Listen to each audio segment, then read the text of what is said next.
Hello guys, welcome to my channel. Today I am going to deliver fourth lecture on pharmacy's post for Jilla Parishad Bharti 2021. Today we will discuss some important technical questions on Drug and Cosmetic Act 1940 and Rule 1945.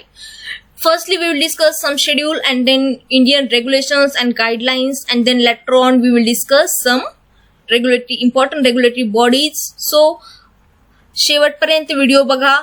आवडला असेल तर नक्की like, share and subscribe करा. So start करूया आपल्या लेक्चरला. Schedule A contains various forms and formats of letter. Schedule A मध्ये काय असतं? व्हेरियस फॉर्म्स असतात, फॉर्मॅट्स असतात लेटरचे for application of licensing. Licensing करतो आपण ड्रगच्या लायसन्सिंगसाठी, त्या लायसन्सिंग ऍप्लिकेशनचे फॉर्मॅट असतात आणि व्हेरियस फॉर्म्स असतात शेड्यूल ए मध्ये. Schedule B contains fee structure for government run lab. Government run labs असतात, गव्हर्नमेंट ज्या लॅब्स रेग्युलेट करतं, रन करतं, त्याचं फी स्ट्रक्चर असतं शेड्यूल बी मध्ये. Schedule C contains various biological products like serum, adrenaline, vitamins, etc. Okay, and त्याचं regulation करणं हे शेड्यूल सी मध्ये असतं. Schedule D list of various drug exempted from provision of import of drug. जे provision असतं import of drug साठी जे provision असतं, drugs which drugs are exempted from, त्याची लिस्ट असते शेड्यूल डी मध्ये. It contains various poisons and their regulation. Various poisons like सर्पाविषा, snake venom, पॅडा, लाईक मर्क्युरी पॉयझनिंग, ह्याचे रेग्युलेशन्स असतात त्याच्यामध्ये, आणि व्हेरियस पॉयझन्स असतात. शेड्यूल ई हे वोमिटेड शेड्यूल आहे. तर आपण लक्षात ठेवायचं, पॉयझन वोमिट केलं जातं. ठीक आहे, पॉयझन वोमिट केलं जातं. सपोज आपल्याला पॉयझनिंग झालेली आहे, पॉयझनिंग झाल्यानंतर आपल्याला एक रेग्युलर बेसिसवरती सॅच्युरेटेड सोल्युशन ऑफ साल्ट दिलं जातं. पॉयझनिंग झालेलं एक प्रायमरी एड म्हणून दिलं जातं. सुपर सॅच्युरेटेड, तर त्या सुपर सॅच्युरेटेड सोल्युशन इनटेक केल्यामुळे त्या पेशंटला वॉमिटिंग होते. सो पॉयझन वॉमिट केले जातं. Okay, that is schedule E, vomited schedule. Okay. Schedule F, this contains regulation and standard for running a blood bank. Blood बँकला run करण्यासाठी स्टँडर्ड्स आणि regulation दिलेले आहेत शेड्यूल एफ मध्ये. शेड्यूल F1 च्या regulation आणि स्टँडर्ड्स दिलेले आहेत. Standards for vaccines, regulations and standards for vaccine F1 मध्ये. F2 मध्ये सर्जिकल ड्रेसिंग साठी स्टँडर्ड्स दिले होते. F3 standards for umbilical tapes साठी. शेड्यूल एफ म्हणलं की आय प्रिपरेशन लक्षात ठेवायचं. Ophthalmic ointment, it contains regulation and standards for ophthalmic ointment. Ophthalmic related two eyes, 2 eyes, ठीक आहे, 2 आईज आहेत आपल्याला. एफ 2 टाइम्स दिलेला आहे एफ, सो आईज रिलेटेड आहे एफ. सो याच्यावरून आपल्याला लक्षात ठेवू शकतो F related to eye preparation, that is ophthalmic ointment solution. Schedule K contains various substances and drugs and their corresponding regulations. Okay, schedule K मध्ये व्हेरियस ड्रग्स आणि substances असतात आणि त्याचे रेग्युलेशन्स, त्यांचे ड्रगचे रेग्युलेशन हे शेड्यूल के मध्ये असतं. M म्हणले की मॅन्युफॅक्चरिंग लक्षात ठेवायचं. प्रिमायसेस, वेस्ट डिस्पोजल आणि इक्विपमेंट आणि त्यांचे रेग्युलेशन्स हे शेड्यूल एम मध्ये असतं. शेड्यूल एन हे फार्मसीसाठी असतं. It contains regulation and requirement for pharmacy. Schedule O disinfectant fluid साठी असतं. Regulation and requirement for disinfectant fluid. Disinfectant fluid साठी शेड्यूल ओ असतं. Next schedule P. Schedule P contains regulation regarding life period and storage of various drug. Schedule P कशावरनं लक्षात ठेवू शकतो आपण? P preservative. Life प्रिझर्वेटिव्हचं काय काम असतं? लाईफ पिरियड एनहान्स करणं किंवा मॅक्झिमम टाइमसाठी ते प्रिझर्व करू शकणं, आपण एखादी गोष्ट स्टोअर करू शकणं, सर्व्हाइव्ह करू शकणं. ओके, त्या ड्रगला स्टोरेज करू शकणं. सो दॅट्स वाय प्रिझर्वेटिव्ह आपण इथे लक्षात ठेवू शकतो. It contains regulation regarding life period and storage of various drug. ड्रगच्या स्टोरेजसाठी आपण प्रिझर्वेटिव्ह ऍड करतो त्यामध्ये. Okay, so life span increase करण्यासाठी ड्रगचा. So schedule P1 contains regulation regarding retail package size of various drug. Retail package size various ड्रगच्या रेग्युलेशनसाठी schedule P1 आपण शेड्यूल P1 असतं.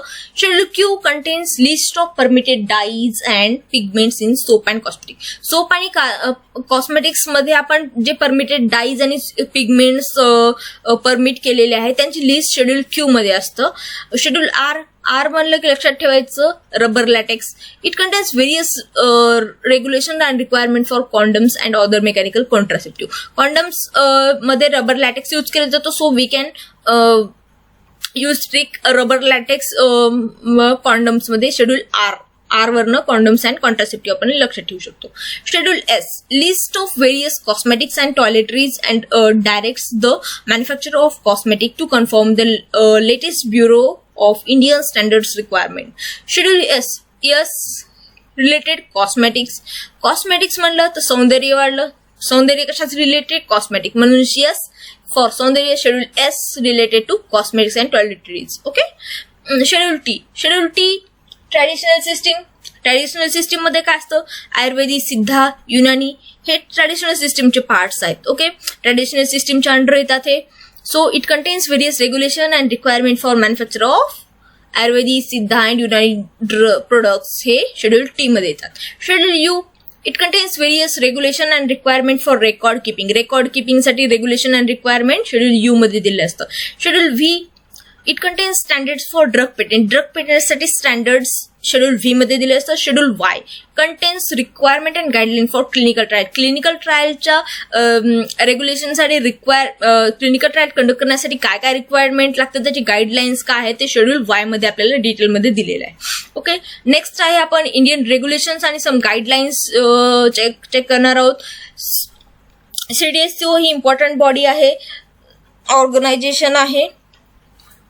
Central drug standard control organisation हे full form आहे. फुल form आपल्याला विचारू शकतात एक्झाम मध्ये. Ministry of health and family welfare government of इंडियाच्या अंडर येतं आणि CDSCO आपल्याला प्रोव्हाइड करतं general information about drug and regulatory requirements in India. Okay. Next आहे NPPA. NPPA चा फुल फॉर्म काय आहे? National pharmaceutical pricing authority. Okay. National pharmaceutical pricing authority काय करतं? हे प्राइस डिसाईड करण्याचं काम करतं ड्रगची. Okay. Drug price control order according to drug price control order 1995च्या याच्यानं. So national pharmaceutical pricing authority ते प्राइस कंट्रोल करण्याचं काम करतं. Okay. Drug and cosmetic act 1940 regulate करतं import, manufacture, distribution and sale of drug in India. Next आहे GCP guideline. GCP guidelines the ministry of health along with drug and drug control general of India that is DCGI and Indian council of medical research at New Delhi, headquarter New Delhi आहे, has come out with draft guidelines for research in human subject. These GCP guidelines are essentially based on Declaration of Helsinki and WHO guidelines and ICH requirements for good clinical practice. Okay. DCGI he government body आहे. ठीक आहे. DCGI आपल्याला suppose एखादा clinical trial conduct करायचा असेल, clinical trial conduct करण्याच्या आधी clinical trial conduct करण्यासाठी आपल्याला रेग्युलेटरी ऑथॉरिटीची आपल्याला परमिशन घ्यावी लागते. सो ती रेग्युलेटरी बॉडी DCGI आहे. DCGIच्या परमिशन शिवाय आपण ट्रायल कंडक्ट करू शकत नाही. Okay.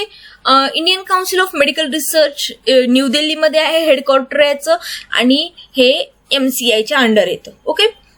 which comes out with drug guidelines for research in human subject. यांनी काय केलं? एक ड्राफ्ट प्रिपेअर केलेला आहे गाईडलाईन्सचा for research in human subject. Human सब्जेक्ट्समध्ये रिसर्चसाठी ड्राफ्ट प्रिपेअर केला आहे गाईडलाईन्सचा.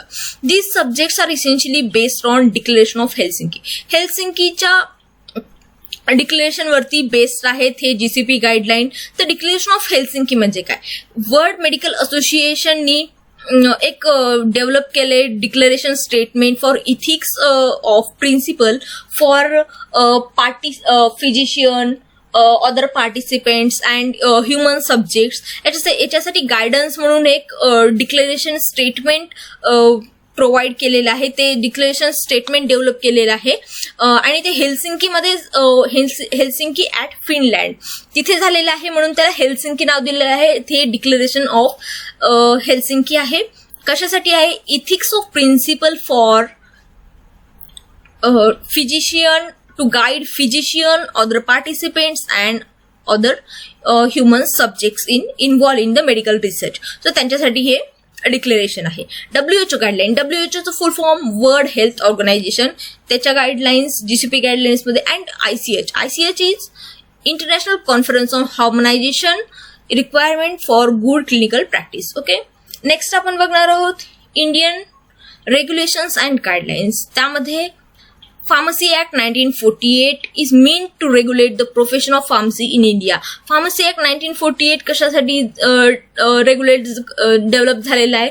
मीन टू रेग्युलेट प्रोफेशन, फार्मसीचं जे प्रोफेशन आहे आपलं ते रेग्युलेट करण्याचं काम कोण करतं? Pharmacy act 1948.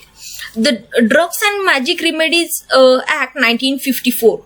ठीक आहे, drug and magic remedies act, objectionable advertisement act 1954 provides to control advertisement regarding drugs. Drugs बद्दल जे काय ऍडव्हर्टाइज काढलेले आहेत, प्रोव्हाइड केलेले आहे, ते कंट्रोल करण्याचं काम करतं drug and magic remedies act. Suppose magic remedies बद्दल जे काही ऍडव्हर्टाइजमेंट केली जाते, ड्रग्स बद्दल ऍडव्हर्टाइजमेंट ते कंट्रोल करण्याचं काम drug and magic remedies act 1954 करतं. It prohibited the advertise of remedies alleged to possess magic qualities.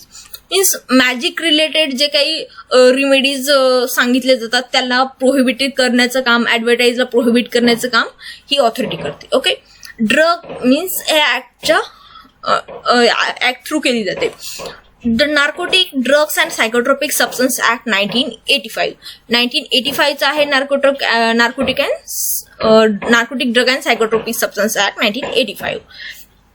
is an act concerned with control and regulation of operation relating to the control करणे, regulation and operation relating to the narcotic drug and psychotropic substance. Okay, firstly आपण discuss करणार आहोत WHO guidelines बद्दल. WHO guidelines on medicines policy, intellectual property rights, financing and supply management, quality and safety, selection and rational use of medicine, technical cooperation and traditional medicine.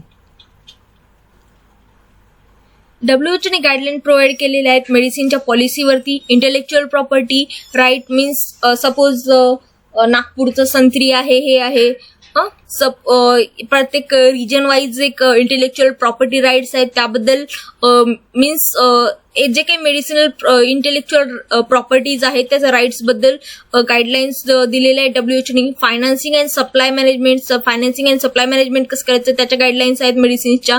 Quality and safety मेडिसिन्सची कशी असायला पाहिजे त्याबद्दल guidelines आहेत. Selection and rational use of medicine selection कसं करायचं means फिजिशियनसाठी आहेत guidelines. या selection कसं करायचं मेडिसिन्सचं अँड रॅशनल यूज कसं करायचं मेडिसिन्सचा त्याच्याबद्दल गाईडलाईन्स आहेत. Technical cooperation and traditional medicine, technical cooperation कसं आणि ट्रॅडिशनल मेडिसिन्स बद्दल पण गाईडलाईन्स दिलेल्या आहेत WHO. WHO is regulatory bodies आहेत same like ICH international conference on harmonisation of technical requirement for the registration of pharmaceutical for human use. Okay, technical requirement for the registration of pharmaceuticals for human use. International conference आहे harmonisation हे ICH guideline defining quality, safety, efficacy and related aspects for developing and registration new medicinal product. 3 ह्याच्यामध्ये आहे Europe, Japan and United स्टेट्समध्ये. ICH guideline important guidelines आहेत कशा क्वालिटीचे केले जाते, सेफ्टी, इफिकसी ड्रगची रिलेटेड अस्पेक्ट, डेव्हलपिंग रिलेटेड जे काही अस्पेक्ट्स आहेत ड्रग्सचे त्याबद्दल गाईडलाईन्स आहेत. त्यामध्ये ICH गाईडलाईनमध्ये रजिस्टरिंग न्यू मेडिसिनल प्रोडक्ट जे आपण रजिस्टर करत असेल Europe, Japan and United State त्याबद्दल आपल्याला गाईडलाईन्स आहेत. त्यामध्ये OECD हे organisation for economic collaboration and development. हे जे फुल फॉर्म्स आहेत OECD वगैरे हे ICH, CDSCO हे इम्पॉर्टंट आहेत, हे लक्षात ठेवायचे आहेत. OECD Organization for Economic Collaboration and Development, including 30 member countries, covers economic and social issues in areas of healthcare. हेल्थकेअरच्या एरियामध्ये सोशल इश्यूज आणि इकॉनॉमिक आणि सोशल इश्यूज 30 मेंबर कंट्रीजमध्ये कव्हर केले जातात by OECD. Okay, EMEA EMEA ही agency आहे, European medicine agency आहे. डिसेंट्रलाइज बॉडी आहे, European union, headquarter in London मध्ये. Prescribe guideline for inspections and general reporting and all aspects of human and veterinary medicine in European union. Okay, next आहे TGA. TGA means Therapeutic Good Administration. It has specification regulating medicine ला regulate करतं medical devices, blood, tissue and chemical issued by Therapeutic Good Administration. आणि हे TGA the Australia regulatory body आहे, Australian regulatory body आहे TGA. WTO New Resources, Documents and Publication for the World Trade Organization. World Trade Organization, the global international organization dealing with rules of trades between nations. Okay, rules of. Next MHRA आहे. MHRA means Medicines and Healthcare Product Regulatory Agency आहे. News, warnings and information and publication of news काय आहेत, warnings काय आहेत, information and publication of medicines, healthcare product regulatory agency आहे. Responsible for ensuring efficacy ensure करतं safety of medicines and medical devices in the UK. ही UKची body आहे, regulatory body. TGA ऑस्ट्रेलियाची रेग्युलेटिंग बॉडी आहे. ठीक आहे, सो MHRA ही UKची रेग्युलेटरी बॉडी आहे. Next, so that's it friends. आपल्याला जर व्हिडिओ आवडला असेल तर नक्की लाईक, शेअर अँड सबस्क्राईब करा. Thank you so much.